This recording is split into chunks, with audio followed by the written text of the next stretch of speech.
वो अजीज पाकिस्तान के खूबसूरत शहरों कराची, लाहौर, इस्लामाबाद, भालपुर, पेशावर, सियालकोट, दुनिया भर कोने कोने में जहां पहुंची मेरी आवाज, सबको मैं कहता हूं सुबह बखैर, गुड मॉर्निंग एंड अस्सलाम वालेकुम। आज है जुमातुल मुबारक, 5 मुहर्रमुल हराम 1446 हिजरी, जुलाई की है 12 तारीख सन 2024 और आपने इस खूबसूरत सी सुबह का आगाज किया मेरे साथ। नाम है मेरा आदिल, सनराइज शो में मेरा और आपका साथ हमेशा की तरह सुबह के 9 बजे तक। बहुत सारी इन्फॉर्मेशन, बहुत सारी बातें, आपकी पसंद के म्यूजिक, आप लोग के मैसेजेस लेकर आदिल एक बार फिर से आपकी खिदमत में हाजिर है। उम्मीद करता हूँ सब खैरियत से होंगे, सुबह का आगाज अच्छा हुआ होगा और वीक भी अच्छा गुजरा होगा। And this of course is the last show of the week. It's a beautiful Friday morning here in Karachi, extremely windy क्या हवा चल रही है कल शाम से, you guys have no idea. फिलहाल एंजॉय द सॉन्ग, मिलते हैं इसके बाद। Alright, that was the live version of जुनून प्यार बिना तुम जुदा हम जुदा। Alright, प्रोग्राम में अगर आपको पार्टिसिपेट करना है तो फिर आप मुझे ट्वीट कर सकते हैं with the hashtag sunrise with adil। इसके अलावा आप हमारी फेसबुक कम्युनिटी ज्वाइन कर सकते हैं जिसका नाम है द सनराइजर्स कम्युनिटी। फेसबुक पे जाइए, उसको सर्च कीजिए और जाके आप जो है वो उसमें हमारा मैसेज ऑफ द डे होता है। 12 जुलाई का मैसेज जो है मैंने ऑलरेडी यहाँ पर लगा दिया है and you can post your message under that ताकि हम प्रोग्राम में उसको शामिल कर सकें। और बाकी क्या सीन है, बाकी आप लोग हैश सनराइज विद अदील पे ट्वीट्स आप लोग के नजर आ रहे हैं मुझे, जरा उनको भी प्रोग्राम में शामिल कर लेते हैं। एंड ओके यार, ये अचानक अटक क्यों गया? हाँ, आ गई तस्वीरें, आ गई तस्वीरें। चलें जी, हसनैन ने आज के पहले ट्वीट्स हमको किए हैं। आपने जो बाइडन की के एक और उन्होंने जिसे हम आम अपनी कोलोकियल आमियाना जबान में कहते हैं भंडा किया है, उसकी बात करेंगे। एक नहीं दो भंडे किए हैं आज जो बाइडन ने, एक तो नेटो की कॉन्फ्रेंस में और दूसरी जो वो प्रेस कॉन्फ्रेंस जिन्होंने आज की है। So we'll talk about that. इसके अलावा हसनैन ने ये खबर भी शेयर की है, India's wildly popular payment system attracts scammer. अच्छा जी, क्या कहते हैं, इंडिया में डिजिटल पेमेंट्स जो है वो अपने जबरदस्त बूम पर जो है वो पहुंच गए हैं और उसकी बहुत बड़ी वजह जो है वो वहां पे एक सिस्टम लॉन्च किया गया था जिसको यूपीआई कहा जाता है। और ये यूपीआई जो है it prove to be a game changer for India पिछले चंद सालों में, specially post covid. It is called the unified payment interface, जो कि इंडिया में आई थिंक 2015 या 16 इसी टाइम पे जो है उसको इंट्रोड्यूस कराया गया था और उसकी वजह से they can make free instant payments, जिसकी पाकिस्तान में ऑफ कोर्स कोशिश की गई है रास P2M, लेकिन अभी तक रास P2M का मुझे कुछ ज्यादा जिक्र खैर जो है वो सुनाई दे नहीं रहा, ये नहीं दिया जा रहा, या फिर उसकी कोई बहुत ज्यादा खबरें या बहुत ज्यादा एग्जीक्यूशन इस वक्त मुझे ऑन ग्राउंड नजर नहीं आ रही है। बिकॉज ये इलेक्ट्रॉनिक पेमेंट ऐसा टॉपिक है जिसपे मेरी खास नजर रहती है, लेकिन अनफॉर्चुनेटली कोई खास इस वक्त हमें पाकिस्तान में ट्रैक्शन नजर आ नहीं रही है। हाँ, तो सीन क्या हुआ है जी, आप बताते ये हैं कि इंडिया में हर कोई यूपीआई पे पेमेंट कर रहा है, बट वो बता ये रहे हैं कि जी इसमें काफी सारे फ्रॉड जो हैं वो आ रहे हैं। तो चलें, it's not a particular news, it's a feature. Hasnain, I will definitely read that, thank you so much my friend for sharing that. Bashir Ahmad कहते हैं, अदील, इकबाल जफर झगड़ा के बजाय मुजम्मिल असलम को केपी के मुशीर खजाना बनाने में आपका क्या तज्जिया है? तैमूर झगड़ा की आप मेरे ख्याल से बात कर रहे हैं। वो इकबाल झगड़ा तो वो तो अंकल जी थे ना वहाँ के, वो जो नून लीग वाले थे। वो तैमूर झगड़ा मेरे ख्याल से वो केपी के मुशीर खजाना बनने वाली चीज है नहीं। मेरे ख्याल से अगर बात आती है कॉम्पिटेंस की तो शायद वो अली अमीन गंडापुर से भी ज्यादा कॉम्पिटेंट इंसान है, लेकिन उनका मेरे ख्याल से I think maybe Imran Khan had a bigger role in his mind for him, we never know what is the reason. लेकिन खैर चलें जी, रियाजुर रहमान साहब ने खबर शेयर की है, forbidden fruit not allowed on plane as it could spontaneously combust. A certain fruit that are strictly prohibited on planes due to the potential to spontaneously combust as per IATA dangerous good list of banned items. It may be a surprise, but coconuts can pose a health and safety hazard. यानी coconut जो है वो दौरान परवाज, because जो pressure होता है, आपको cabin जहाँ पे आप होते हैं वहां पे आपको पता है कि आर्टिफिशियली प्रेशर को मेंटेन किया जाता है। I really don't think hold में जो है वो प्रेशर को मेंटेन किया जाता है, और होल्ड जहाँ पे सामान रखा जाता है, और उसकी वजह से कहीं ऐसा ना हो कि जो फ्रूट रखे हुए होते हैं वो फट जाए एकदम पड़ाख करके। जो coconut which looks pretty hard, actually इस खबर के मुताबिक यही है कि it can be dangerous to be taken, जहाज में ले जाना इसको जो है वो इतना रेकमेंडेड नहीं होता. ओके चलें जी, और क्या सीन है, मैं देख रहा हूँ और क्या क्या चीजें इसमें आ रही हैं. The civil aviation authority has listed highly flammable coconut meat among the items and substances prohibited from being carried in hand luggage. Other are liquid oxygen, stunning devices, ammunition, guns, firearm, okay, camping stove, ठीक है, कोई नई चीज नहीं आ रही. Anyway, आगे party poppers, okay, print and toner cartridges that weigh more than half a kg. So ये basically कह रहे हैं कि आप इनको कैबिन में नहीं ले जा सकते. Okay, चलें जी. Faheem Ali Khan, thank you so much, आपने सूरह यूसुफ की आयत हमारे साथ शेयर की है. And do not lose hope in the mercy of Allah. Thank you so much, my friend. बेशक, bro, isn't it surprising? What is surprising? There is a diamond mine in Arkansas that is open to public. Visitors can keep whatever gems they find. Over 31,000 diamonds have been found there since it opened in 1971. Wow, I never knew that, yaar. I'm sure Arkansas actually remains one of the poorer states in America. I mean, seriously speaking. इनका एक शहर है जिसका नाम है little rock आर्कांसा. Little rock आर्कांसा वो शहर है जो कि बिल क्लिंटन साहब का जो है वो ताल्लुक वहां से है. This is where he belong to little rock Arkansas. He was the governor of Arkansas as well. और वहां जब मेरा जाना हुआ था तो मेरा जो अमेरिकन पॉवर्टी का जो पहला मुझे एहसास हुआ था वो इस शहर में जाकर हुआ था. So Arkansas southern state remains a poor one, very conservative state by the वे.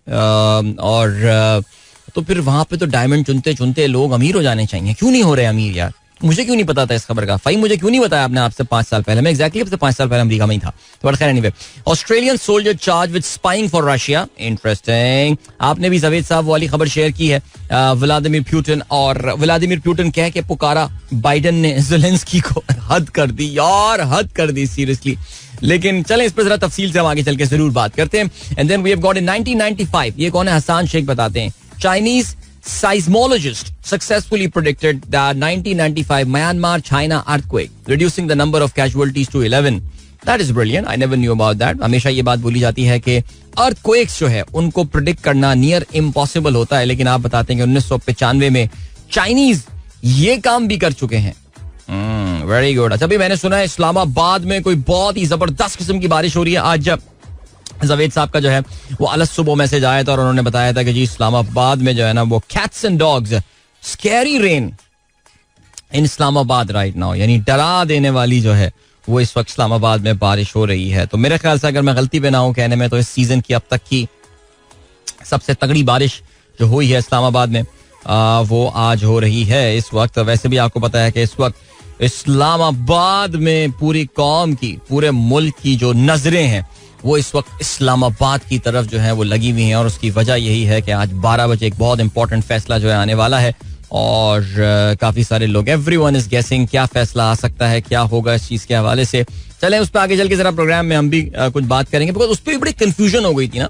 शुरू में सुनने में आ रहा था कि 3 जो है वो रुकनी बेंच, यानी वो बेंच जो कि ये सुन भी नहीं रहा था केस, उसमें ये फैसला सुना दिया जाएगा. तो मुझे पता ही चला कि इसमें कोई ऐसी अनयूजुअल बात नहीं है, लेकिन असल में ये इतना हाई प्रोफाइल केस है बिकॉज जाहिर है अगर इस का फैसला जो है वो सुन्नी इत्तेहाद काउंसिल के खिलाफ आता है, पीटीआई के खिलाफ आता है और पीडीएम सरकार के हक में आता है, तो इसका मतलब ये है कि they get the carte blanche to carry out the constitutional amendment. और उस कॉन्स्टिट्यूशनल अमेंडमेंट जब भी होती है उसका इम्पैक्ट कोई 1-2 साल नहीं बल्कि जनरेशंस पे होता है. मसलन ये कि जो पाकिस्तान में आखिरी बड़ी कॉन्स्टिट्यूशन अमेंडमेंट जिसको हम 18वीं तरमीम कहते हैं, उसमें पाकिस्तान में विफाक और सूबों के दरमियान जो वसाइल की तकसीम का फॉर्मूला जिसको नेशनल फाइनेंस कमीशन कहा जाता है उसकी बुनियाद डाली गई थी. आप जानते हैं कि उसके बाद से पाकिस्तान की जो विफाकी हुकूमत है उसके फाइनेंसेस, उसके अकाउंट जो है वो बुरी तरह डिस्टर्ब हुए थे और वो आज तक उससे बाहर नहीं निकल आई है.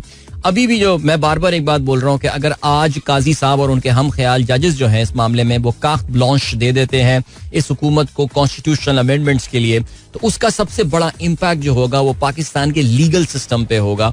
और जो मैंने परसों भी एक बात बोली थी कि पाकिस्तान में जो रेजिस्टेंस है. देखिए हमेशा दो फोर्सेस का, किसी भी मुल्क में हमेशा दो फोर्सेस का, दो से ज्यादा फोर्सेस का आपस में टकराव हो रहा होता है.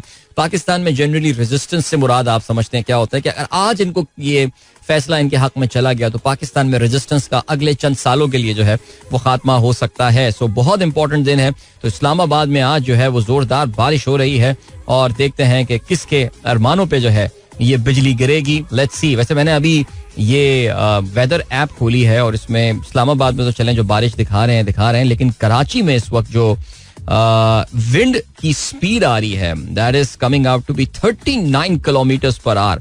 बल्कि ख्याल ये है कि कराची में आज पूरा दिन जो है वो बहुत तेज हवाओं के चक्कर जो है वो चलते रहेंगे. और वाकई सीरियसली स्पीकिंग यार, आप लोग फिर कहेंगे कि मजाक करते हैं यार, लेकिन वाकई कल रात में जब मैं अपना यूट्यूब शो करके वापस अपने रूम में गया, सो माई विंडोज वगैरह व्हेन वी ओपन इट अल्हम्दुलिल्लाह हमारी अच्छा विंड क्रॉस होती है और अच्छा वेस्ट ओपन है. So literally you do not even need to switch on the fan. आपको पंखे चलाने की भी जरूरत नहीं थी उस वक्त. इतनी जबरदस्त ठंडी और तेज हवाएं जो है वो चल रही थी. अल्हम्दुलिल्लाह फॉर हिज ब्लेसिंग्स. आगे बढ़ते हैं जी.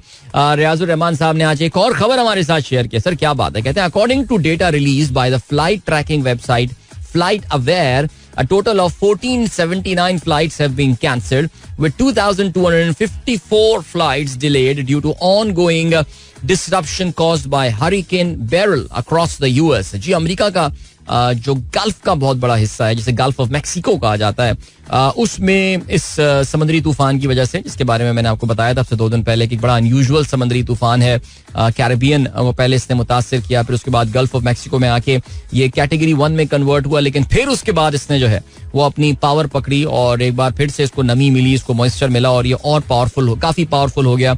और अमेरिका में भी काफी मैंने कुछ तस्वीरें, हमारे दोस्त जो ह्यूस्टन वगैरह में रहते हैं, ह्यूस्टन के आसपास सबर्ब्स में रहते हैं, वो कुछ अपने फेसबुक पे तस्वीरें लगा रहे थे. It did look bad man.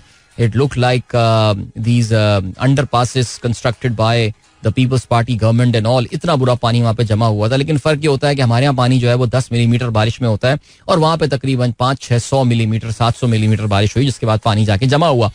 चलिए जी आगे बढ़ते हैं. आसान शेख कहते हैं Apple has a secret police called worldwide loyalty team that makes sure no employee leaks something. All right. And then Biden holds critical solo news conference. बिल्कुल मुगल साहब, इस पे हम आगे चल के जरूर बात करेंगे. अब हलीम मुगल साहब ने भी खबरें शेयर करना शुरू कर दी हैं. That is very nice. Abdul Ali Mughal कहते हैं many in Gaza city ignore Israeli military's call to evacuate. And सवाल पूछते हैं, हाय Adeel, what will happen if the seats are awarded to PTI today? Well, if the seats are awarded to PTI today, trust me, nothing will change. Nothing will change. Things will change if the seats are not awarded to PTI. याद रखिएगा जी, इस वक्त जो logical चीज बनती है, honestly speaking, right, जैसे जैसे वक्त गुजरता जा रहा है और फिर उसके बाद एक तो ये कि वो जो एक स्कूल ऑफ थॉट एग्जिस्ट करता था कि काजी साहब अगर मेजॉरिटी में होते तो ये उसी वक्त जो है वो ये फैसला सुना देते. और मैं sort of agree with that particular school of thought. और फिर उसके बाद जो है वो further he took a lot of time और बिलाखिर वो 3 मेंबर के बेंच जो है उसमें फैसला सुनाना. और फिर लेकिन सुनने में आता है जी प्रेशर दिया गया कि नहीं जी, ये आप फुल बेंच, जिस बेंच ने सुना है वही फैसला सुनाएगा. मुझे लग ये रहा है, I mean this is my feeling that at least the government is not getting these seats. उसके बाद क्या होगा मुझे I've got no idea क्या हो सकता है. जो वरना बता देते हैं यार, जो हालात और वाकयात बता देते हैं. ठीक है जी. अब सवाल ये पैदा होता है कि काजी साहब फैसला कौन सा पढ़ के सुनाएंगे. जनरली होता है ये कि जो बेंच का सरबरा होता है वो फैसला पढ़ता है. आई रिमेम्बर पानामा का जब फैसला हुआ था तो उसमें जो 2 जजेस थे, जस्टिस आसिफ सईद खोसा और उनके साथ एक और जज थे जस्टिस गुलजार, उन्होंने कहा था कि जी जो भी हो मियां साहब तो बस गए जी, 5 रुकनी बेंच था. उन्होंने कहा जी खत्म, फारिग, गेम ओवर. लेकिन that was a minority judgment. अब सवाल यही पैदा होता है कि आज 12 बजे काजी साहब माइनॉरिटी जजमेंट सुनाएंगे या मेजॉरिटी जजमेंट सुनाएंगे. That remains to be seen. बहुत मजेदार इंस्टेंस जो है होने वाली है. और वही बात है यार, if you are a PTI supporter, वो कल मैं समीना पाशा जो है उनका मैं वो ट्वीट पढ़ रहा था, उसमें लिखा था कि यार अगर पीटीआई को सीटें ना भी मिली तो क्या हो जाएगा, इससे बुरा किसी पार्टी के साथ हुआ होगा और क्या इससे और क्या बुरा होगा यार. चलें जी, move on, the life will move on. कोई बात नहीं जी, हम जो है वो नमाज पढ़ने चले जाएंगे. हमारे यहाँ वैसी नमाज पढ़ो उसमें जल्दी होती है और फिर खाना वाना खाएंगे, स्टॉक मार्केट दोबारा खुलने का इंतजार करेंगे. The life will go on. नाम आपने नहीं लिखा हुआ, लेकिन आपका ट्विटर हैंडल है A40363309. ये आपका नाम है. वेरी इंटरेस्टिंग नाम. जायदा शाहीन कहती हैं, अस्सलाम वालेकुम. भावलपुर में गर्मी अपने जोबन पर है. पार्क में सब पेड़ पौधे भी मुरझाए हुए हैं. अब सर्दी का मौसम बहुत याद आता है. फरीद पार्क, भावलपुर. बस थोड़े दिनों की बात है जायदा शाहीन साहिबा. इंशाअल्लाह अल्लाह ने चाहा तो बारिशें जो हैं वो भी भावलपुर का रुख करने वाली हैं और आपका खूबसूरत शहर भावलपुर जो है वो थोड़े दिनों में ये जो मुरझाए हुए फूल हैं ये इंशाअल्लाह खिल जाएंगे. ठीक है जी. अभी क्या सीन है? अभी ये सीन है कि आपको हम लिए चलते हैं एक सॉन्ग की जानिब. ओह, जवेद साहब ने बताया कि जी इस्लामाबाद से the rain has gone for now. चलें जी, बारिश तो चली गई है लेकिन अपनी खूबसूरत यादें छोड़ के चली गई होगी. और कुछ बारिश आप जवेद साहब हो सकता है भावलपुर ना भेज दी हो आपने वहां से, ताकि भावलपुर में भी जो है वो बारिश हो और कुछ गर्मी की शिद्दत वहां पे कम हो. सो इस्लामाबाद तो वैसी बारिश के बाद एक मुअत्तर सा शहर हो जाता है. उसमें जो खुशबुएं आ रही होती हैं उन पौधों की, घास की, मिट्टी की, क्या बात है, वाह. चलें जी, अभी चलते हैं आपको गाने की जाने. मिलते हैं आपसे इसके बाद. आतिफ असलम की आवाज प्रोग्राम में हम शामिल करते हैं. This is Aahista Aahista. Don't go anywhere, keep listening. Facebook पे मैसेजेस जो है अभी इसके बाद शामिल करता हूं मैं. Keep listening. Alright Atif with चलें तो कट की जाएगा सफर. यार इसका आने वाले दिनों में इसका ओरिजिनल चलाते हैं वैसे मुसरत नजीर साहिबा की आवाज में. आई थिंक हमारे पास है इसका ओरिजिनल गाना. चलो चलाएंगे इसको जल्दी आने वाले दिनों में. एज आई सेड, चलें जी, 7:34. सनराइज शो में अदील की आवाज जो है वो आप तक पहुंच रही है. शाहरुख का मैसेज आया, कहती हैं very nice rainy weather in pleasant and rainy weather in Islamabad. Very good. Zulfi कहते हैं has the weather improved in Karachi as well. बिल्कुल, मैं अभी थोड़ी देर पहले यही बता रहा था आपको. बारिश तो कराची में वही 2-3 दिन पहले ही, 3-4 दिन पहले ही हुई थी, लेकिन Karachi has got extremely windy.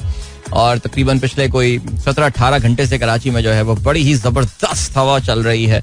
और जुल्फी तो अगर कराची में आए तो उनके बारे में आपको पता है ना, फिर जो बोला जाता है कि इतनी तेज हवा चल रही है कि कहते हैं ना जेब में कुछ डाल लो ताकि उड़ ना जाओ. वो वाली कहानी चल रही है इस वक्त सीरियसली कराची में. वाकई बहुत तेज हवा हुई है यार.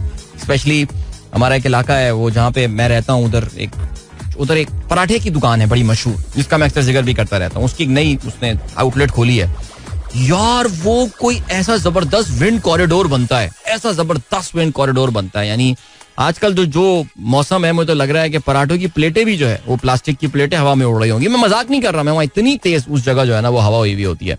चलो आगे बढ़ते हैं, जरा नजर डालते हैं फेसबुक पे कौन कौन है हमारे दोस्त जिन्होंने मैसेजेस हमको भेजे हैं. शहजाद खान फ्रॉम पेशावर सलाम कहते हैं.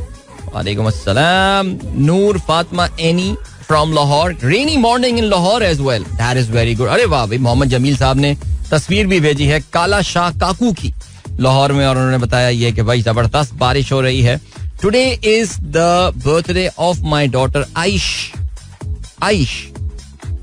ये टाइपो एरर तो नहीं है ना अस्मा, लाइक आयशा एंड आइश. चले हमारी फैमिली में आइश नाम एक लड़के का है एक्चुअली, लेकिन खैर भाई I am assuming that this is the name. Aish, happy birthday to you. How old are you now? Okay. Faheem Ali Khan कहते हैं bro I started my life while listening to Michael Jackson and slowly gradually now I like Nusrat Fateh Ali Khan and classic songs of Nayyar Noor. I don't know how I got change, how my music taste got changed. I feel you still hovering around 1990s and early 2000. Do you see any change in your music taste? Do I see any change in my music taste? No, actually no. I think my music preference is pretty much stuck in that era.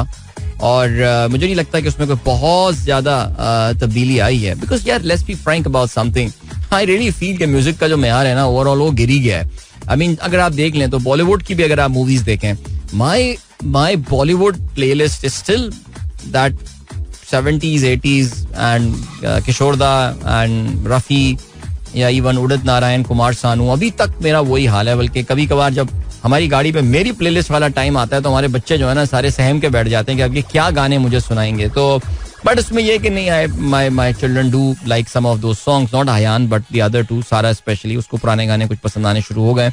But I don't think my music preference has graduated to some next level. यानी कि आप भी आज मुझे बोले आसिम अजहर को सुन लें and all, no I can't. Good singer, great singers, talented people, but मैं पता नहीं समहाउ वो मुझे याद है हम लोग क्वेटा जा रहे थे, हमारी टीम, हम लोगों ने रोड ट्रिप किया था, तो हमारी एक लड़का था टीम का, वो सर आप आसिफ अजहर को सुने सर, मैं सुनाऊंगा गाने, तो वो हब वगैरह, हब चौकी के करीब आके, वो हब नहीं हब से आगे बेला लसबेला वगैरह की तरफ, विंदर एंड इधर, तो मेरी बच्चों को एहसास हो गया था टीम के कि यार अदील सर तो बोर करने वाले हैं, मैं अपनी ये प्लेलिस्ट लगा के, तो उन्होंने कुछ मुझे आसिफ अजहर के गाने सुनाए, बट आई वाज लाइक यार if you guys are enjoying this song please इनको चलाए रहने दो, बट मुझे कोई ऐसा खास कोई अट्रैक्शन इसमें लग नहीं रही है.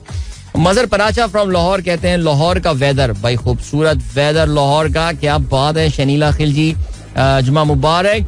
आदिल भाई it's raining in Rawalpindi, beautiful weather. Zahoor Ahmed कहते हैं वेरी गुड.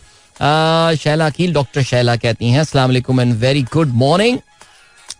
रहबरों के तेवर भी रैजनों से लगते हैं, कहाँ कब लुट जाए काफिला क्या मालूम है. इमरान अशरफ साहब कहते हैं जबरदस्त जी. लवली वेदर सिंस मॉर्निंग इन कब्जा कॉलोनी. ओके, परवेज अहमद खान साहब कहते हैं, और लवली वेदर लाइक वो वाला वेदर ना कि हवा बहुत चल रही होगी. वाकई हवा तो आई एम श्योर कि यार शहर में अगर इतनी हवा चल रही है तो, वैसे शहर में नहीं, आई थिंक साहिल समंदर पे, because this is sea breeze, so I am assuming that the sea breeze would be stronger in the साहिली इलाके, बट कब्जा कॉलोनी में भी अच्छी हवा चल रही होगी, अच्छी हवा होगी डेफिनेटली, इसमें कोई शक नहीं है. चलें जी, मैसेजेस पढ़ लिए हमने. ये फेसबुक वाले कोई रह तो नहीं गया, देख लूं मैं. हाँ जी, पढ़ लिए सारे मैसेजेस. एंड ट्विटर भी जो है वो फिलहाल हमने भड़का दिया, या कोई रह गए मैसेजेस, देख लूं मैं रिफ्रेश मार के. नौशीन इरफान खान, अरे भाई क्या डॉक्टर नौशीन का मैसेज आया है भाई बड़े दिनों बाद, क्या बात है. इसके अलावा कहती हैं अस्सलाम वालेकुम, very good morning, most amazing beautiful lovely Pakistan, wishing everyone a blessed Friday and a wonderful day ahead, stay blessed, smiling and safe people. आखिर में आपने एक सियासी नारा लगा दिया जिसको मैं फिलहाल ओमिट कर देता हूँ, लेकिन आप लोग नारा पढ़ सकते हैं जी. इसके अलावा अतार रहमान साहब कहते हैं beautiful song, original is also a class. नहीं ओरिजिनल की जो बात है इसमें जो सारे मुसरत नज़ीर का अपना एक स्टाइल था गाना गाने का, और बड़ी जबरदस्त शख्सियत भी थी उनकी, और उसके साथ उनकी बड़ी मुनफरिद सी आवाज़, एंड एक था 80s का टच था उनके गानों में. सो वो सुनेंगे सर, ओरिजिनल गाना सुनते हैं जल्दी हम. ठीक है जी, तो 7:40 हो चुके हैं. अब यही है ना, देखिए अब इश्तिहारात जो है वो 8 बजे इश्तिहार है, उससे पहले कुछ भी नहीं है, तो अब मैं जाहिर है फिर गाने शाने ही लगाऊंगा ना, और मैं क्या करूंगा, कब तक बोलता रहेगा बंदा यार. लेकिन चलें अभी खबरें हम देख लेते हैं. मैं अभी ये बाइडन वगैरह के टॉपिक जो है ना, जरा उनको मैं अभी फिलहाल साइड पे कर रहा हूँ, बिकॉज उन पर जरा तफसील से प्रोग्राम में आगे चल के जो है वो हम डेफिनेटली बात कर रहे होंगे. अच्छा बाय द वे यार भाई आज अच्छा वैसे पता नहीं, खैर पाकिस्तान में भी जाहिर है इसको फॉलो किया जा रहा है या नहीं, लेकिन इंडिया में आज एक बहुत बड़ा दिन है. बल्कि लग तो ये रहा था कि भारत में आज शायद सरकारी तातील जो है वो दे दी जाएगी, लेकिन शायद मेरे ख्याल से मोदी जी उस लेवल पे गए नहीं, बिकॉज मुकेश अंबानी का बेटा जो है जिसका नाम अनंत अंबानी है वो, और उनकी जो मंगेतर हैं जिनका नाम राधिका मर्चेंट है, बिलाखिर आज इनकी शादी होने वाली है. आपकी शायद नॉलेज में ये बात भी हो कि इनकी इस शादी को जो है वो इंडिया में जो वहाँ की स्टेट गवर्नमेंट है, जो महाराष्ट्र की गवर्नमेंट है, उसने इसको एक पब्लिक हॉलिडे यानी public event declare, not holiday, इसको एक पब्लिक इवेंट जो है वो डिक्लेयर कर दिया है. और पब्लिक इवेंट डिक्लेयर करने का मतलब ये है कि भाई इसमें फिर उनको जो सिक्योरिटी वगैरह, कहते हैं जी इतनी हाई प्रोफाइल इवेंट है और इतनी बड़ी तादाद में लोग जो है वो वहाँ पे आ रहे हैं. दुनिया के बड़े बड़े नाम जो है वो इस वक्त मुंबई में उतर कर आ गए हैं, और इसकी वजह से उन्होंने they have to give a VIP treatment to this particular event. So ठीक हो गया जी, अभी आज ये शादी हो जाएगी, फिर बाकी लोग ये सोच रहे हैं कि क्या उसके बाद, बिकॉज ज़ाहिर है एक चीज़ जो मुझे नजर आ रही है और समझ में आ रही है वो ये कि इंडिया में भी एक बहुत बड़ी पॉपुलेशन है, विच इज एक्चुअली, जो मैं उनके ट्विटर अकाउंट्स वगैरह देख रहा होता हूँ, को देख के अंदाजा ये होता है कि इंडिया की सर्टेन पॉपुलेशन है जो खुद फेड अप हो चुकी है इस पूरे मामले के साथ. बिकॉज ये जो इनकी शादी की ना, जामनगर में जो प्री वेडिंग वगैरह हुई थी, उन्होंने पूरे जामनगर शहर को ट्रांसफॉर्म कर दिया था, उधर VIP खैमे बनाए गए थे एंड ऑल.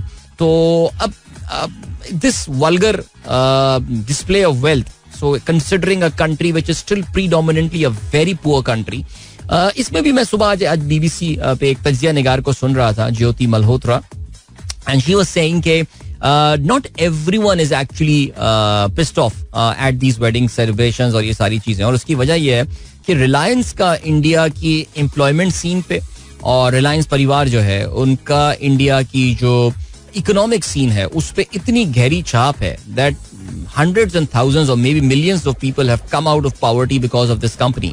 तो लोग यही कह रहे हैं कि यार they deserve it अगर वो उसमें खर्चा कर रहे हैं. तो ये भी तो एक सवाल पैदा हो रहा है ना कि आखिर इस शादी पे खर्चा कितना हुआ है. तो ये भी नंबर इधर से उधर बढ़ता जा रहा है और उसमें कहते ही हैं कि जो कंजर्वेटिव एस्टिमेट्स हैं वो ये बताते हैं दैट तकरीबन कोई 150 से 200 मिलियन का जो है वो इस शादी में खर्चा हुआ है, जो लोगों को बज़ाहिर होता होता जो है वो नजर आ रहा है. सो चलें जी, तो आज ये शादी हो जाएगी.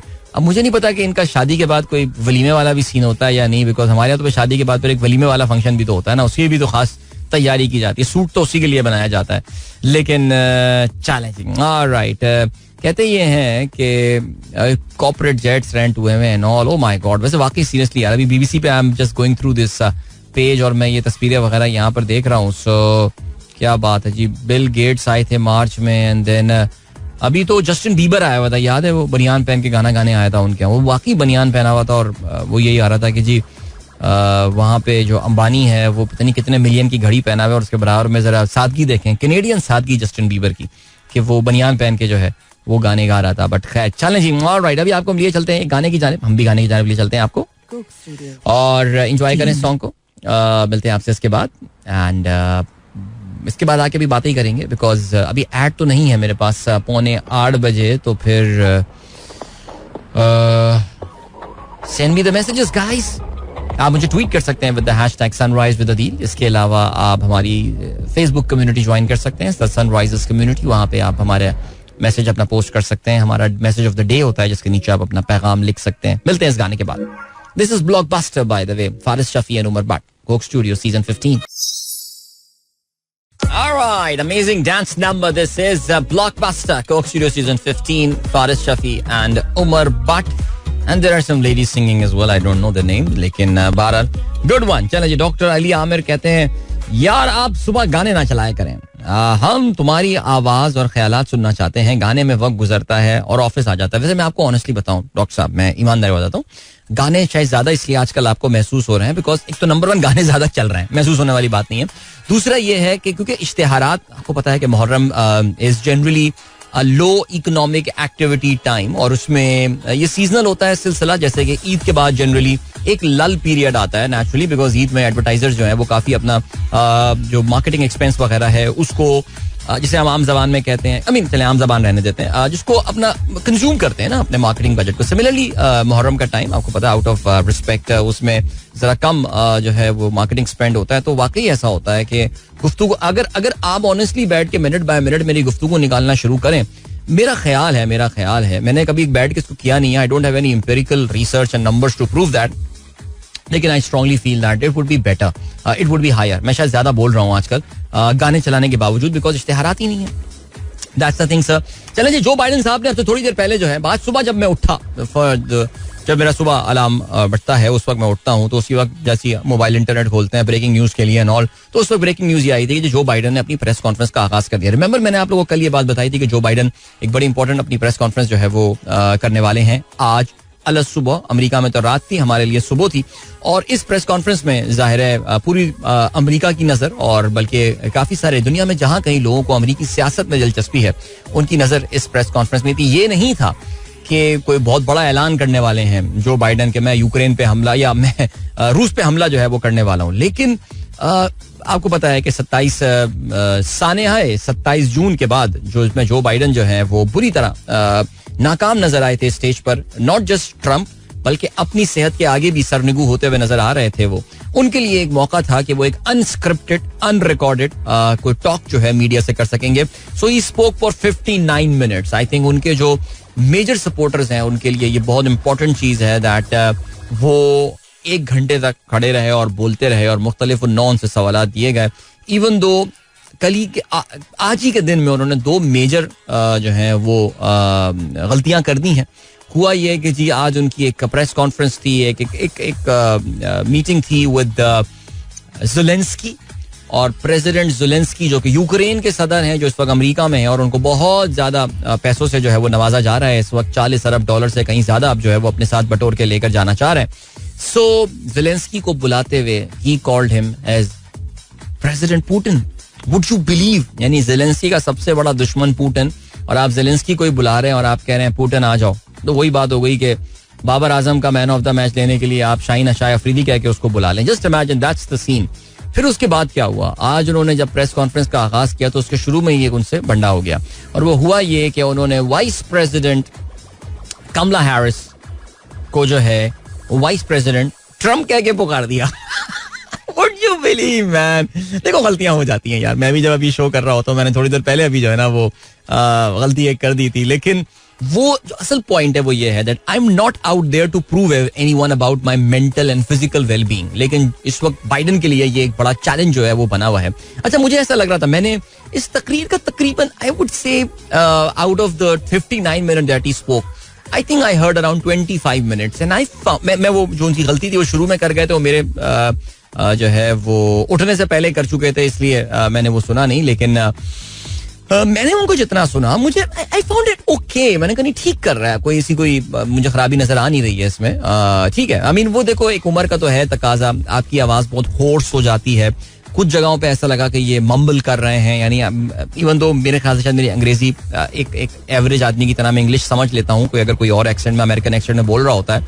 सो बात जगहों पे मुझे बड़ा गौर से सुनना पड़ा था कि अंकल जी कह क्या रहे हैं, what is he trying to say there. लेकिन फिर भी अच्छा हुआ ये है कि इस तकरीर के बाद इनकी मुझे लगा था कि ओवरऑल एक पॉजिटिव ओपिनियन आएगा, because it is not about, आज का ये मतलब नहीं था कि बाइडन कितनी अच्छी प्रेस कॉन्फ्रेंस करेगा.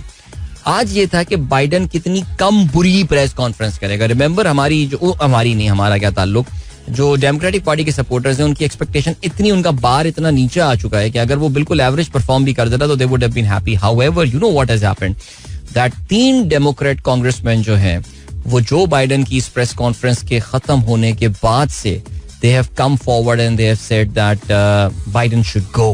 Okay, अभी थोड़ी देर पहले एक ब्रेकिंग न्यूज आई है जिसमें इलिनॉय जो रियासत जो है जहाँ पे शिकागो शहर लोकेटेड है, उसके रिप्रेजेंटेटिव एरिक सोरेनसन है. He has become the latest Democrat के जिन्होंने बाइडन को कहा है कि खुदा के लिए हमारी जो है वो जान छोड़ दो. इसके अलावा 2 और लोग भी हैं और अनदर डेमोक्रेट जी, एक और नाम जो आया है इसमें उनका नाम है कैलिफोर्निया के ये डेमोक्रेट हैं जिनका नाम स्कॉट पीटर्स है. उन्होंने जो है वो ये बात बोली है. और एक और भी साहब हैं जिसका अभी मुझे नाम नहीं पता. हाँ, ये हो गया जी. प्रेस कॉन्फ्रेंस जैसे ही खत्म हुई, Connecticut congressman Jim Himes has become the latest democrat to call for Biden to go. यानी प्रेस कॉन्फ्रेंस खत्म होने के विद इन एन आवर 3 और कांग्रेसमैन जो है वो सामने आ गए और उन्होंने कहा है कि यार खुदा के लिए जो है ना हमारी जान छोड़ दो. लेकिन जो फैक्ट है वो ये है that Biden is not in the mood to step down right now. उसका जो है वो फिलहाल नौकरी क्या इस रेस से जो है वो बाहर होने का इसका कोई इरादा नहीं है. चलें जी, ये हो गई बात. अभी हम बात करते हैं आज के अखबारात में शामिल अहम खबरों के हवाले से. और चलें जी, अखबारात मेरे पास आ गए हैं एंड या चलें जी, मुख्तलिफ अखबारात आज मुख्तलिफ खबरों की बात कर रहे हैं. डॉन पे पहले नजर डालते हैं, जैसे कि आमतौर से मैं डॉन पढ़ता हूँ. उसमें आज तस्वीर आई हुई है bye the way front page पे खतूत अल जावियत अल अरबियत सऊदी अरेबियन एयरलाइन का जो जहाज है कल उसने इमरजेंसी लैंडिंग की है पिशावर इंटरनेशनल एयरपोर्ट पे. और उसमें जो इन्फ्लेटेबल स्लाइड्स होती हैं, आपको पता है क्योंकि पैसेंजर्स को फौरन जहाज से जो है वो उतारना होता है, जिसके लिए आप सीढ़ी लगने का वेट नहीं करते, तो उसमें इन्फ्लेटेबल जो है वो हवा भरी हुई जो स्लाइड्स होती हैं उससे लोगों को जो है वो उतारा जाता है. सो ये तस्वीरें कल बादशाह खान इंटरनेशनल एयरपोर्ट पे ये वाकया पेश आया. अल्हम्दुलिल्लाह एवरीवन वाज सेफ. लेकिन खैर चलें जी, जो खबर है आज की सबसे मेन जिसको डॉन ने अपनी लीड बनाया है वो है TTP now largest terror group in Afghanistan. UN monitoring report, हम नहीं कहते, अक़वाम मुत्तहिदा कहती है. UN monitoring report says band outfit enjoys backing of Taliban regime, support from Al-Qaeda, backs Islamabad's assertion Afghan being used to launch attacks in Pakistan, NATO weaponry in TTP hands, voices concern over IS Khorasan elements being strategically pushed into Pakistan, Iran and Central Asia. I mean seriously speaking, आज से कुछ सालों पहले की बात है, हमें कोई 25-30 साल पहले नहीं जाना, सिर्फ शायद 3 साल पहले की बात है कि हमारे एक बड़ी एजेंसी के सरबरा काबुल में फॉल ऑफ काबुल के बाद गए थे and he said everything will be okay. Everything is definitely not okay. अक़वाम मुत्तहिदा की रिपोर्ट जो कि कल पब्लिश हुई उसके मुताबिक तहरीक तालिबान पाकिस्तान, जिसके बारे में हमारा ख्याल ये था कि अब तो एक हमारी हामी कुव्वत जो है वो अफगानिस्तान में हुकूमत में आ गई, तहरीक तालिबान पाकिस्तान क्रश हो जाएगी. हम सब यही समझते रहे there are good and there are bad among them, लेकिन फिर हमें अंदाजा हुआ कि no, there are no good or bad, there are bad and there are worse. So Tehrik Taliban Pakistan, there you go, ये खबर इनके बारे में आई है. आगे बढ़ते हैं जी. NEPRA rubber stamps government request for tariff rebasing. OKs up to 51% hike in base rates, 184% increase in the fixed capacity charges. Average residential tariff to rise by 3.63 per unit for July-September and 6.27 for remaining 9 months. आपके बिलों में तकरीबन, अगर हम इस साल की बात करें तो ऑन एन एवरेज अगर हम बात करें तो कोई मजीद 10% के करीब इजाफा होने वाला है. ये बेस टैरिफ में, even more than that, I am sorry, this is the base tariff. तो अराउंड कोई मेरे ख्याल से, अभी मैं इसकी कैलकुलेशन थोड़ी सी बैठ के अपनी फिंगर टिप्स पे करने की कोशिश करता हूँ, लेकिन ये कोई मेरे ख्याल से आपके बिलों में आराम से कोई 15% से 20% का मजीद इजाफा होने वाला है. यानी ये वो गवर्नमेंट है जिसने कल मेरे और आपके मेहनत से कमाए हुए टैक्स का पैसा जो है वो बेदरीग लुटाया टेलीविजन और प्रेस के, माफ कीजिएगा, इश्तिहारों पे, कि उन्होंने जो है वो 200 यूनिट से कम यूज करने वालों को 3 महीने के लिए जो है ना वो रिलीफ दिया. ये पूरी वही मरियम औरंगजेब की वो प्रेस कॉन्फ्रेंस याद आ गई, पूरे 2000 रुपए वाली. बिल्कुल 3 महीने का उन्होंने एक रिलीफ दिया है. लेकिन फिर हुआ ये कि उस रिलीफ को करते करते कल उन्होंने जो है वो नेपरा रबर स्टैंप उन्होंने लगा दिया जी. हुकूमत ने एक बहुत मैसिव एक और इजाफा कराया बिजली की कीमतों में. तो चलें जी आगे बढ़ते हैं. और क्या खबर है पाकिस्तान अजरबैजान के दरमियान? छोड़ें यार, इससे क्या होगा, हमारी आगे बढ़ते हैं. और क्या है, वजीर खजाना कहते हैं सबको फाइलर बनना है. IMF से मुआहिदा रवा माह हो जाएगा. बेरोजगारी की शरह 10.3% हो गई. फौज के लिए नई पेंशन स्कीम का इतलाक 2025 से होगा. 5 वजारतों को खत्म करने का फैसला इस माह हो जाएगा. पूरे पाकिस्तान के लिए इस महीने, इस साल से नई पेंशन स्कीम, जिसे फंडेड पेंशन स्कीम कहा जाता है, उसका आगाज होगा.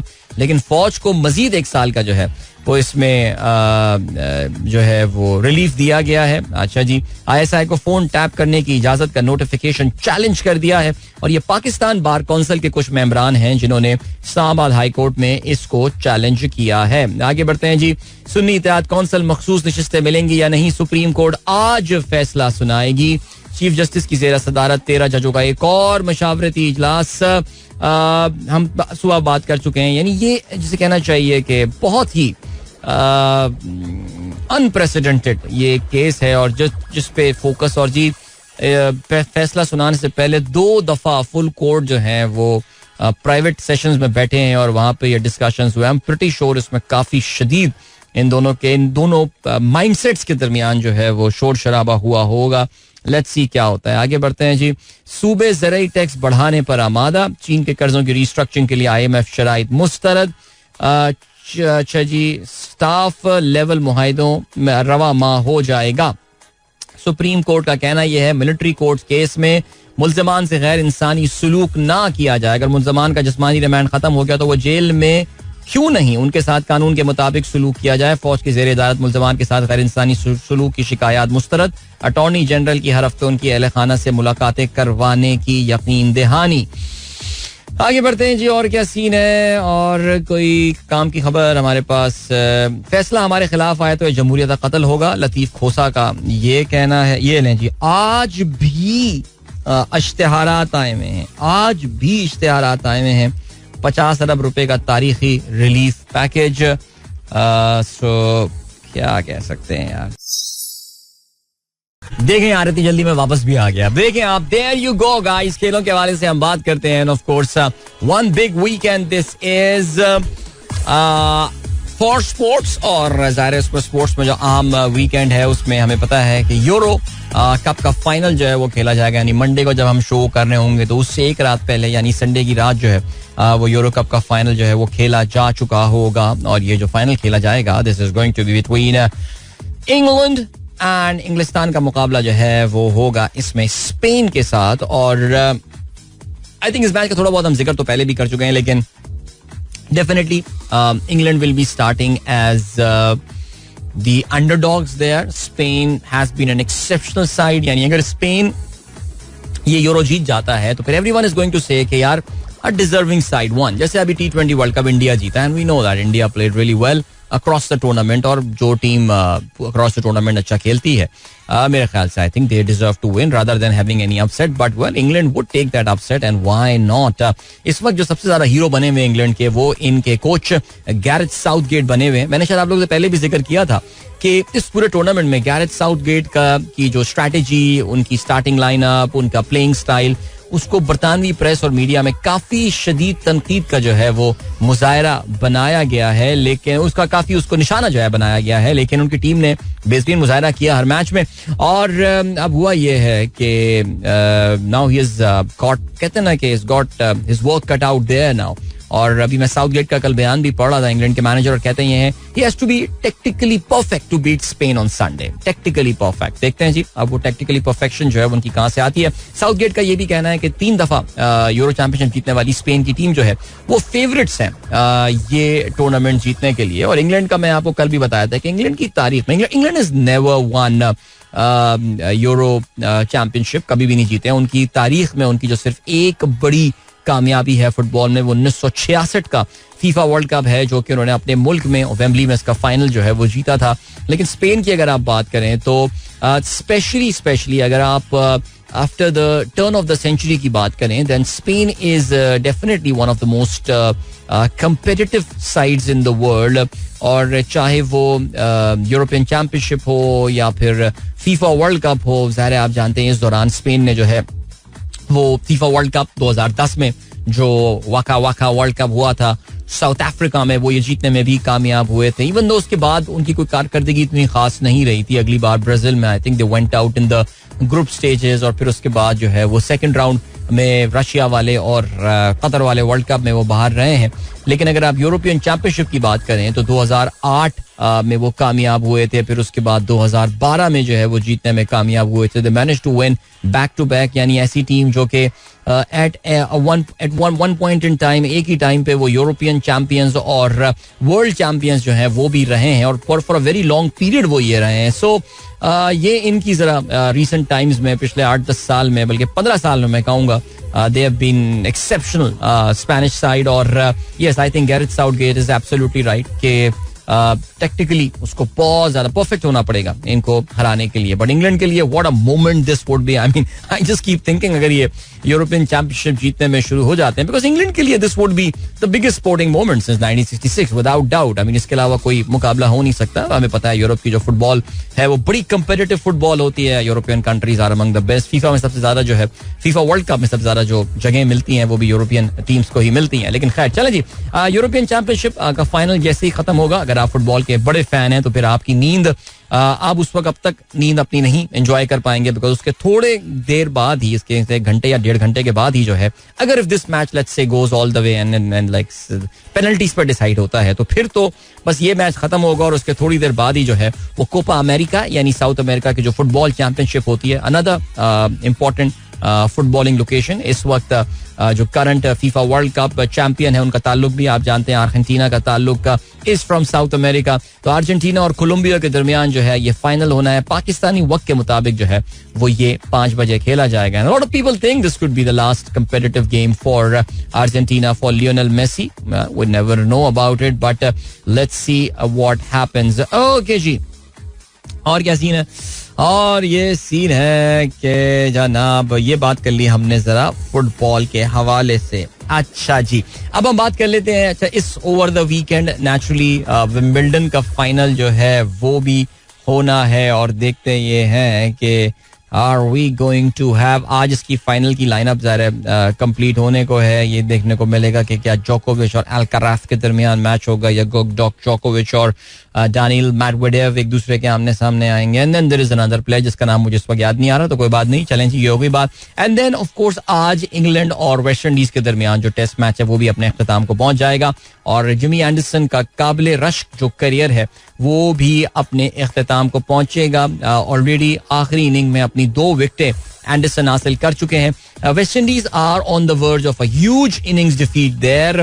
पहले बैटिंग करते हुए वेस्ट इंडीज ने 121 रन बनाए थे सिर्फ. आगाज उनका बहुत अच्छा था, but just could not capitalise upon that. England ने अपनी पहली इनिंग में 371 रन बनाए, और एक बहुत मैसिव उन्होंने जो है वो बढ़तरी हासिल की 250 रन की. और अभी क्या सीन हो गया, अभी ये सीन हो गया कि कल जब खेल खत्म हुआ, this was just the second days play by the वे, तो 79 रन बना लिए थे और 6 खिलाड़ी आउट हुए थे वेस्ट इंडीज के. एज आई सेड 2 विकेटें हासिल करने में जिमी एंडरसन कामयाब हुए. So this could be his last day and last day of his where, ये कहना चाहिए कि बहुत ही तवील career for the English cricket team. So well done to him. So चलें जी, ये हो गई बात जरा क्रिकेट के हवाले से, इंटरनेशनल क्रिकेट के हवाले से. अब जरा बात कर लेते हैं पाकिस्तान क्रिकेट के हवाले से. 4 स्टार प्लस सीन ऑन चल रहा है भाई. आपको पता चला होगा, आपको ये भी पता चला होगा जी, पाकिस्तान क्रिकेट टीम की एक नई सिलेक्शन कमेटी जो है वो वजूद में आ चुकी है. और उस सिलेक्शन कमेटी में आप जानते हैं मोहम्मद, उससे कोई सरबराह तो नहीं बनाए गए हैं, लेकिन मोहम्मद यूसुफ इसके हिस्सा होंगे, असद शफीक भी इसका हिस्सा होने वाले हैं. और साथ साथ इसमें जो पाकिस्तान के 2 कोचेस हैं, जिसमें जेसन गिलिस्पी शामिल हैं और इसके अलावा गैरी कर्स्टन शामिल हैं. ये पाकिस्तान की जो है वो सिलेक्शन कमेटी जो है ये बनेगी. इसमें मोहसिन नकवी से इंतहाई कुर्बत रखने वाले बिलाल अफजल जो हैं, who came out of nowhere, जिनको सिलेक्शन कमेटी का हिस्सा बनाया गया था, और हसन चीमा ये भी सिलेक्शन कमेटी का हिस्सा थे. ये दोनों अब सिलेक्शन कमेटी का हिस्सा नहीं होंगे. तो ये 4 अफराद पर जो है ये मुश्तमिल, अच्छा इनमें 5 अफराद, तो अजहर महमूद जो है वो भी इसमें शामिल होंगे. सो चलें, एक अच्छी सिलेक्शन कमेटी इस लिहाज से लग रही है कि जो आपके मेन ऑन ग्राउंड परफॉर्मेंस से रिलेटेड खिलाड़ी हैं वो खिलाड़ियों को सेलेक्ट कर रहे हों, या जो कोचेस हैं वो खिलाड़ियों को भी सेलेक्ट कर रहे होंगे, तो उसकी उन पे भी रिस्पॉन्सिबिलिटी ज़ाहिर है काफ़ी आ जाएगी. अच्छा, कप्तान जो है वो इसका हिस्सा बनेंगे. ओके, जो भी कप्तान होंगे he will become the part of the selection committee. ज़ाहिर है आप जानते हैं कप्तानी के हवाले से अभी भी चीज़ें जो हैं वो काफ़ी शेडोई हैं, कौन कप्तान बनने वाला है, क्या होने वाला है. लेकिन खैर, पहला असाइनमेंट आप ये भी जानते हैं कि बांग्लादेश के खिलाफ पाकिस्तान की होम सीरीज है. और क्या सीन है जी, शाहीन्स के कैंप में जेसन गिलिस्पी ने अपनी जिम्मेदारियां संभाल ली हैं. और क्या सिलसिला है, क्रिकेट और सियासत को अलग रखें, भारत टीम पाकिस्तान आए.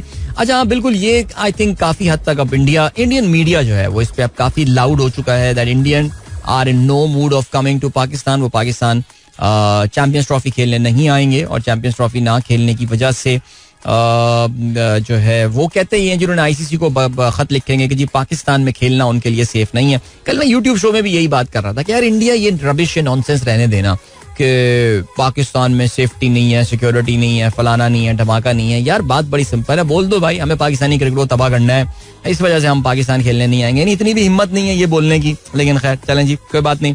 सो आगे बढ़ते हैं जी.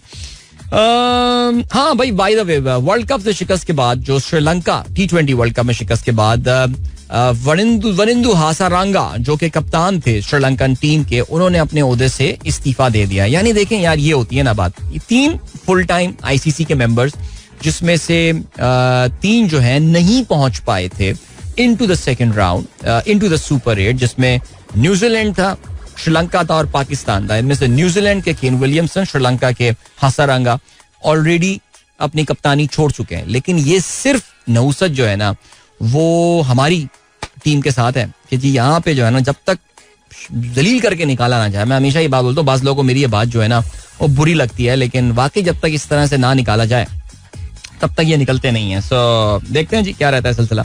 अब्दुल रज़ाक ने भी बतौर सेलेक्टर बर्तरफी की वजह पूछ ली. उन्हें गुज़िश्ता दिनों पीसीबी ने वहाब रियाज के हमरा सिलेक्शन कमेटी से फारिग कर दिया था. अब्दुल रज़ाक ने सोशल मीडिया पर कहा कि सबको बराबर के इख्तियारात थे, तो एक वोट बाकी 6 पर कैसे भारी पड़ सकता है. याद रहे जी, वहाब रियाज ने भी कुछ इसी तरह का सवाल पूछा था. ओके, और क्या सीन है, कोच का ये कहना है जी, बच्चे की पैदाइश, शाहीन बांग्लादेश के खिलाफ सीरीज छोड़ सकते हैं. जेसन गिलिस्पी का ये कहना है. अच्छा माशाल्लाह जी, बच्चे की विलादत जो है वो भी होने वाली है शाहीन शाह अफरीदी की, बहुत बहुत मुबारक हो. और इसकी वजह से वो टीम छोड़ के जा सकते हैं. वैसे काफ़ी सारे लोगों का ये भी कहना है कि शाहीन शाह अफरीदी वैसे भी शायद हो सकता है उनको ब्रेक दिया जा सकता है. जेसन गिलिस्पी ने कल जो है वो बयान दिया है कि उनको ऐसा लगता है कि पाकिस्तानी खिलाड़ियों का, पाकिस्तानी फास्ट बॉलर से खास तौर से वर्क लोड जो है वो काफी ज्यादा है. कहते हैं एक साल में शाहीन ने स्टार्क से 3 गुना ज्यादा बॉलिंग की. निस्बतन गैर अहम मैचेस में आराम का मौका देंगे. सीरीज से कबल 6 अगस्त से कैंप लगेगा. अभी फैसला नहीं किसे रेस्ट कराना है, ताहम शान क़यादत करेंगे. कोशिश होगी बैकअप सीमर्स तैयार करें. बाबर आजम से कह दिया है मुकम्मल आज़ादी से अपना नेचुरल खेल खेलो. चलो अल्लाह करे बाबर ने समझ ली हो ये बात कि जेसन गिलेस्पी उनको कहना क्या चाह रहे हैं. लेकिन है यार, एक इशू है, कम्युनिकेशन का इशू है हमारे यहाँ, तो अब क्या कह सकते हैं उसके हवाले से. लेकिन खैर चलें जी, अभी जो है वो हम करते ही हैं कि आपको हम लिए चलते हैं एक ब्रेक की जानिब. ब्रेक है भी कि नहीं मुझे नहीं पता, लेकिन बहरहाल अभी हम जो है वो एक ब्रेक की जानिब बढ़ते हैं और फिर मिलते हैं आपसे. उसके बाद एक गाना सुनते हैं, तवील सा गाना सुनते हैं, क्योंकि मैं बहुत देर से बोले जा रहा हूँ तो मुझे भी ब्रेक चाहिए. So don't go anywhere and keep listening. Alright, that was up the Parveen and Ali Saidi with Akam. पूरा चलाया मैंने स्टार्ट से लेकर एंड तक. इतना टाइम है मेरे पास आज, मैंने कहा पूरा सुनेंगे इसको. शायद पहली बार मैंने चलाया होगा, और ना बीच में लाके एक जगह पे मैंने इसको फेड आउट कर देता हूँ. बाकी आप लोग YouTube पर सुन लीजिएगा. लेकिन खैर चले जी, मजा आया सुनने में. 8:23 हो चुके हैं. सनराइज यानी इतना सुनने के बाद भी 8:23 ही हुए हैं. गुड मॉर्निंग गाइस, जिन दोस्तों ने प्रोग्राम अभी ट्यून इन किया है. ओके जी, फहीम ब्रो क्या कहते हैं, व्हाई साउदियंस आर सेलिंग. साउदियंस कोई एडजेक्टिव नहीं होता, it's साउदीज. Saudi Arabia, Saudi Arabians, Saudis. So ये है. Why are they selling shares of Aramco? Saudi Arabia raises 12.3 billion via Aramco share sale. देखो यार, Aramco इनकी जो है ना वो एक कैश काउ है. आपको पता है सऊदी अरब की जो सबसे बड़ी दुनिया की बड़ी कंपनीज में से एक कंपनी है इन टर्म्स ऑफ रेवेन्यू अगर आप बात करें तो. सऊदी अरामको उसके वो बहुत सारे शेयर्स जो है उन अभी भी. अच्छा ये भी याद रखिएगा कि सऊदी अरामको का जो फ्री फ्लोट है ना, वो फ्री फ्लोट से मुराद ये कि उन्होंने ट्रेडिंग के लिए जो शेयर्स मार्केट में छोड़े हुए हैं वो बहुत मामूली से शेयर्स हैं. अभी भी I think more than 90% of the shares are with the Saudi government. So उन्हें कोई फर्क नहीं पड़ता यार. जहां पे थोड़े कम पैसे पड़ेंगे वो बैठा हुआ मोहम्मद बिन सलमान कह रहा हो यार मुझे एक नया जहाज लेना है. अच्छा पैसे नहीं है, कोई मसला नहीं, जस्ट सेल हुआ 0.1% share of Saudi Aramco in the Mubadala. और उसमें फिर वो करते हैं, उसमें वो कोई 500 मिलियन अर्न कर लेते हैं, रेज कर लेते हैं, देन उसका नया 747 ले लेते हैं. वो ये होती है कहानी. चलें जी, ये होगी बात. इसके अलावा bro can you tell us about the use of candles in stock exchange, how people assess to earn in future trading. ये 2 डिफरेंट सवालात हैं फहीम जो आपने ये पूछे हैं, कैंडल्स और फ्यूचर्स ट्रेडिंग.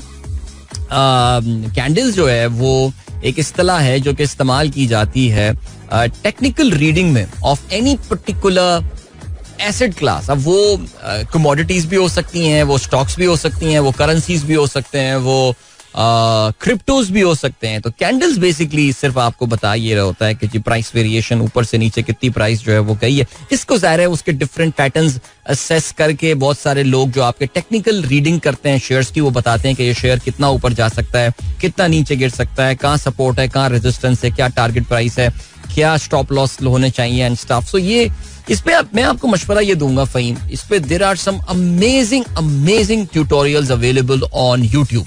मैंने भी चीजें जो पहली बार जिंदगी में आपने सीखी थी वो एक यूट्यूब के ट्यूटोरियल से 2 घंटे का एक बंदे ने एक पूरी क्लास अपनी अपलोड की हुई है. Like so much stuff available for free, like this is so amazing. So you should read those out. Alright जी, इसके अलावा बिल्कुल जी अरशद घुमरो कहते हैं ज्वाइन टुडे. आज 2 बजे से 2:30 बजे तक जो है वो सैलरीड क्लास अलायंस की एक वॉक होने वाली है. उनका एक प्रोटेस्ट है जो कि शाहीन कॉम्प्लेक्स से टावर तक होगा. सो कुछ देखिए मौसम भी बड़ा प्यारा हो गया, हवा बड़ी जबरदस्त चल रही है कराची में, तो इसी बहाने निकल आए. खाना इससे पहले खा लीजिएगा तो खाना इस बहाने हजम भी हो जाएगा आप लोगों का. एक आप वॉक कर लेंगे from Shaheen complex to tower. और सैलरीड क्लास अलायंस का जो है ये प्रोटेस्ट आज यहाँ पर होने वाला है. So good luck for that. Lahore right now Akbar साहब ने तस्वीर भेजी हमें, बल्कि लाहौर के कुछ इलाकों में तभी बारिश भी हो रही है. इसके अलावा इफ्तिखारुल हसन कहते हैं ब्रो इंडियन ऑक्यूपाइड कश्मीर वाले भट्ट साहब ठीक होंगे, hopefully is listening to you. I really hope so. मैंने मोहसिन से उस दिन पूछा भी था लेकिन मोहसिन का कोई जवाब नहीं आया. और कहते हैं how many IBA alumni are there in Tazadam Karachi group other than you. I am sure there must be few होंगे. मैं बहुत ज्यादा को तो जानता नहीं हूँ लेकिन yeah there are few in that group.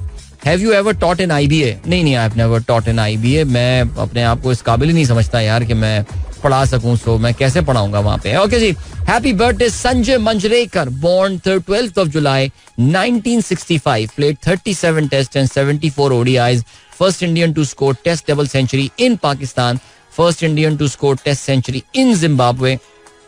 Sanjay Manjrekar.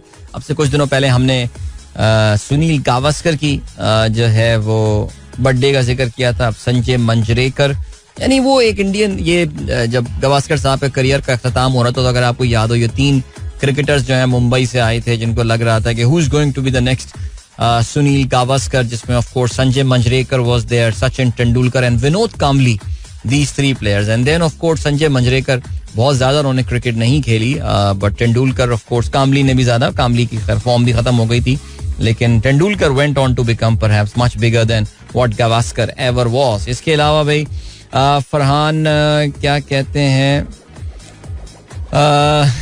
भाई आपकी एडवाइस पर गाड़ी के शीशे नीचे किए हैं. भाई वाह, हवा की बात हो रही है. बिल्कुल जी, हवा जो है ना वो बहुत जबरदस्त है. और इसके अलावा okay, then we have got, हाँ फेसबुक कहाँ गया यार, वेयर इज फेसबुक, ये रहा यार. चलें जी, फेसबुक पे जरा मैसेजेस आप लोग देख लेते हैं. इस वक्त हमारे साथ जो है वो किन किन दोस्तों ने इसमें पार्टिसिपेट किया है.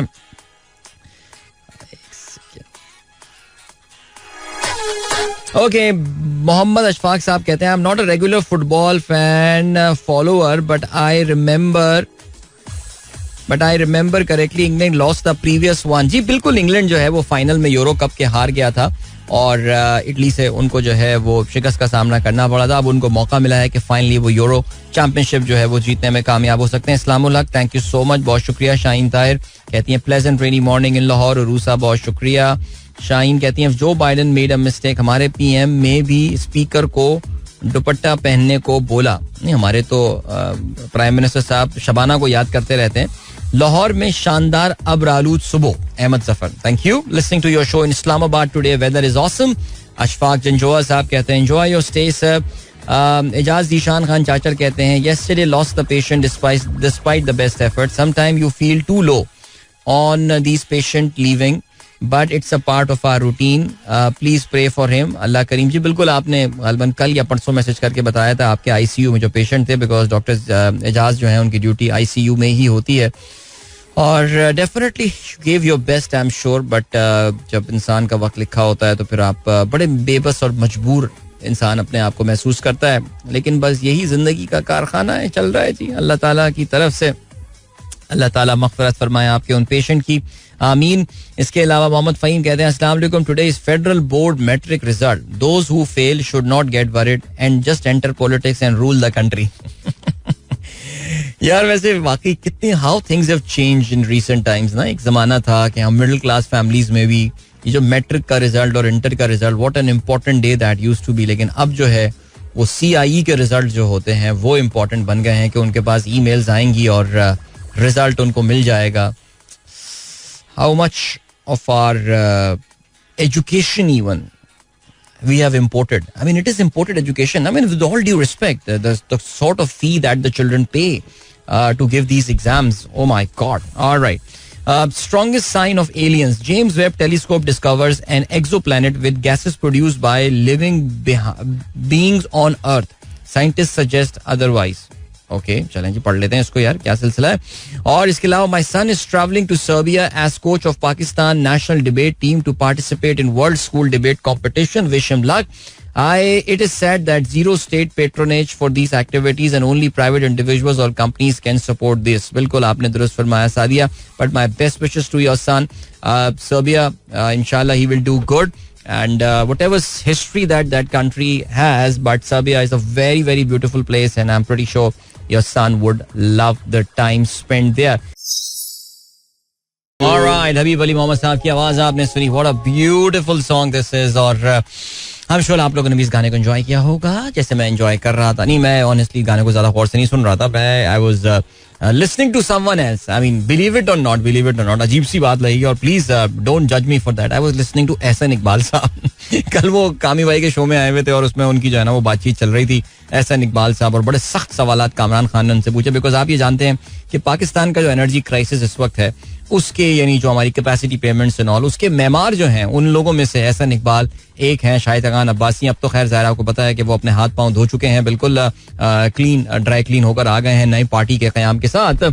लेकिन कल जरा सख्त सवालात पूछे और एहसन इकबाल साहब जहां पे फंस जाते थे वो कहते थे कि क्या जरूरत थी तजुर्बा करने की 2018 में, जो इनएक्सपीरियंस लोगों को ला के यहाँ पर बिठाया गया, उन्होंने इकोनॉमी को तबाह कर दिया है एंड ऑल।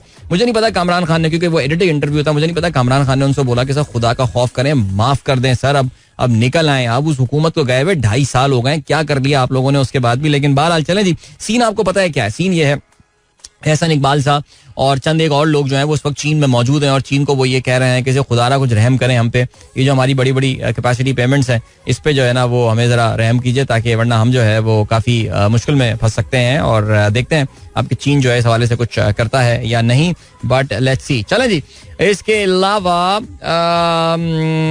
क्या सीन है, सीन ये है कि जिन जिन लोगों ने इस गाने को पसंद किया ज़रा उनको भी एक्नॉलेज करते चलते हैं।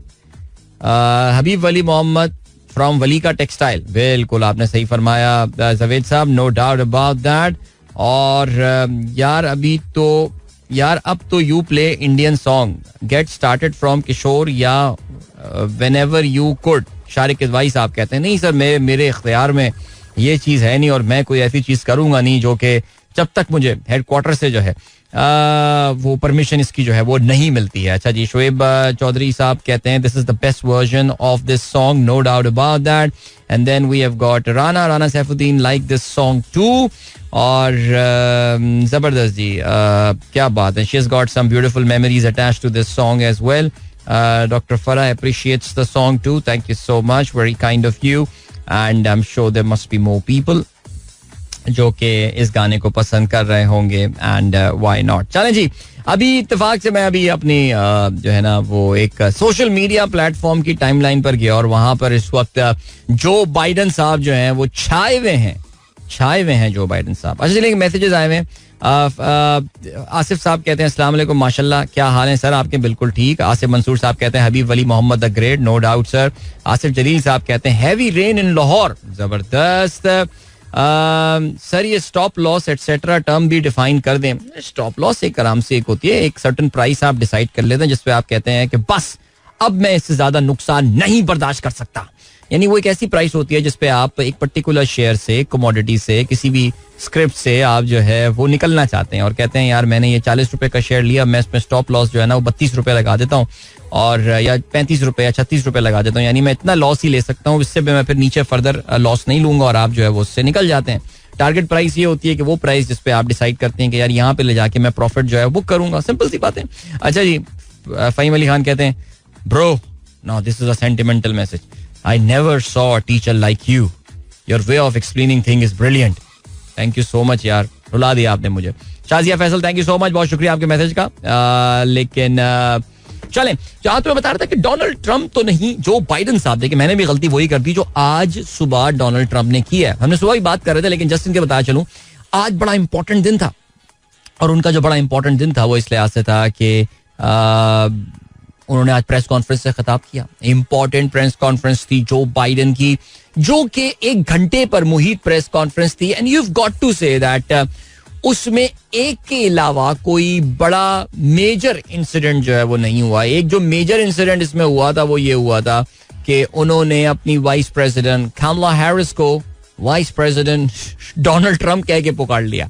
Very nice. लेकिन खैर चलें जी, इसके अलावा ये हो गया सिलसिला। और लेकिन हुआ ये है कि मैं सुबह भी आप लोगों को बता रहा था कि उनकी इस तकरीर के, जो कि 1 घंटे की प्रेस कॉन्फ्रेंस और तकरीर, प्रेस कॉन्फ्रेंस के कुछ घंटों के अंदर है वो 3 मजीद डेमोक्रेटिक पार्टी के कांग्रेसमैन जो है वो सामने आए और उन्होंने कहा है कि बस यार बाइडन जान छोड़ दे यार, अपनी जान छोड़ दे आप। लेकिन बाइडन जो है वो डिफाइंट है, he is saying he is not going anywhere, वो नहीं जाना चाह रहे। यार वैसे वाकई सीरियसली यार, मैं बता रहा था ना आपको कि मैंने तकरीबन कोई 20-22 मिनट की इनकी आज की प्रेस कॉन्फ्रेंस सुबह सुनी है और नहीं यार, आई मीन यार बंदे का जो बोलना है ना वो नहीं है यार, I mean it's too old now, he is too old without doubt. आपको पता ना इतना बड़ा जो इस वक्त रिकॉर्ड लग रहा है बहुत शदीद, वो क्या रिकॉर्ड लग रहा है? व्लादिमीर ज़ेलेंस्की, यूक्रेन का प्रेसिडेंट जो है, वो वॉशिंगटन में नेटो के समिट के लिए जो अपने इख्तिताम को पहुंच चुका है, कई बिलियंस ऑफ डॉलर समेट कर वो अपने मुल्क वापस जा रहा है.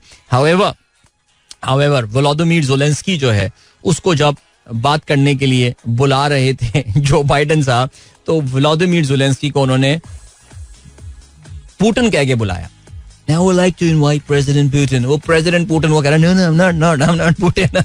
यार उसका रिएक्शन इतना फनी यार, यानी सीरियसली स्पीकिंग मैन, जबरदस्त. बट देखते हैं जी क्या रहता है सिलसिला. As I said, बाबा जी तो तैयार नहीं है अभी, और but I am looking to the next week now. शायद पहले तो हम काफी दफा बात कर चुके हैं. अगले हफ्ते जो है वो there's going to be this one, there's going to be the Republican National Convention Milwaukee में, और वहाँ पे काफी मजेदार किस्म की जो है वो तकरीरें होने वाली हैं, जिसमें ऑफ कोर्स डोनाल्ड ट्रंप अपनी प्रेसिडेंशियल कैंपेन को ऑफिशियली किक ऑफ करेंगे और अपने वाइस प्रेसिडेंशियल रनिंग मेट जो इनका होने वाला है इसका भी बताएंगे. So let's see. अच्छा, दिशान बेग साहब कहते हैं, today is the world paper bag day.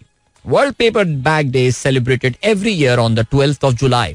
The day serves as a reminder to prioritize environmentally conscious choices in daily lives and encourages us to adopt more sustainable options. बाकी यार इसके हवाले से हमारे जो बड़े बड़े सुपर स्टोर्स हैं पाकिस्तान में, इम्तियाज हो गया, ये नाहिद वगैरह, स्पार एंड स्टफ, बहुत सारे और भी हैं, अल फतेह एंड ऑल. आई थिंक अल फतेह कराची में तो मेरे ख्याल से बंद हो गया शायद, मुझे लग रहा है. अरे हाँ यार, वाकई मैंने अभी नोट किया, नहीं चला यहाँ पे. उधर खुला था ना कॉम 3 में एंड ऑल, बट इस बार मैं अभी गया था तो वो तो पीएफ चैंग भी बंद हो गया, और शायद मेरे ख्याल से अल-फतेह भी शायद खुला था, वो भी बंद हो गया. नहीं चला इधर यार, नहीं चला इधर. उस इम्तियाज की को तोड़ना बड़ा मुश्किल है. Why don't they run any campaign on the world paper bag day about this, के यार इस दिन पेपर बैग में ही जो है ना वो हम अपना सामान देंगे, बिकॉज हर जगह पर ही हमारे यहाँ अब वही प्लास्टिक के थैले यूज हो रहे हैं यार. ऐसा ही है ना, बहुत कम जगह ऐसी हैं जो कि आपको पेपर बैग्स दे रहे होते हैं. Wonder why. सस्ता है ज़ाहिर है, और यही वजह हो सकती है. मुझे नहीं पता प्राइस डिफरेंशियल क्या है, bye the way, if anyone nose please let me know. अभी आपको हम लिए चलते हैं ब्रेक की जाने, मिलेंगे आपसे इस ब्रेक के बाद. Don't go anywhere and keep listening. All right, Ali Azmat with Rangila. What a powerful track this one was. And Taur Rahman साहब भी कहते हैं what energy, beautiful song, Rangila. Thank you so much sir, बहुत शुक्रिया. And अभी का scene है कि अभी जो है वो हम बस this is the last link of the show now. We've got just 5 minutes left and then of course we are heading towards the end of the program. अभी मैं खबर पढ़ रहा था इत्तेफाक से, हमारे दोस्त ने शेयर की थी हमारे व्हाट्सएप ग्रुप में लिसनर्स के, कि जी एक बारिश का एक कम प्रेशर जो है वो कराची के करीब से होता हुआ चला गया है. It is not bringing any rain to Karachi. There no chance of any significant rain in Karachi in the next 10 days. अगले 10 दिनों में कोई बारिश का यहाँ पे खास इम्कान जो है वो नजर नहीं है. लेकिन बहरहाल जी, आज हमारे बाकी कुछ शहरों के दोस्त, स्पेशली जो हमारी जीटी रोड बेल्ट है, वहाँ पे कुछ दोस्त अच्छा मौसम एंजॉय कर रहे हैं. इस्लामाबाद में काफी जबरदस्त बारिश हुई है सुबह, लाहौर में भी कुछ इलाकों में बारिश हो रही है. And I am pretty sure Jhelum, Gujarat, Gujranwala, Lala Musa and all these areas will be enjoying some rain today as well. Khariyan yes on the way too. लेकिन बहरहाल जी, अब से थोड़ी देर बाद हम सब की नजरें जो हैं वो होने वाली हैं on the Supreme Court of Pakistan, और पाकिस्तान की recent times की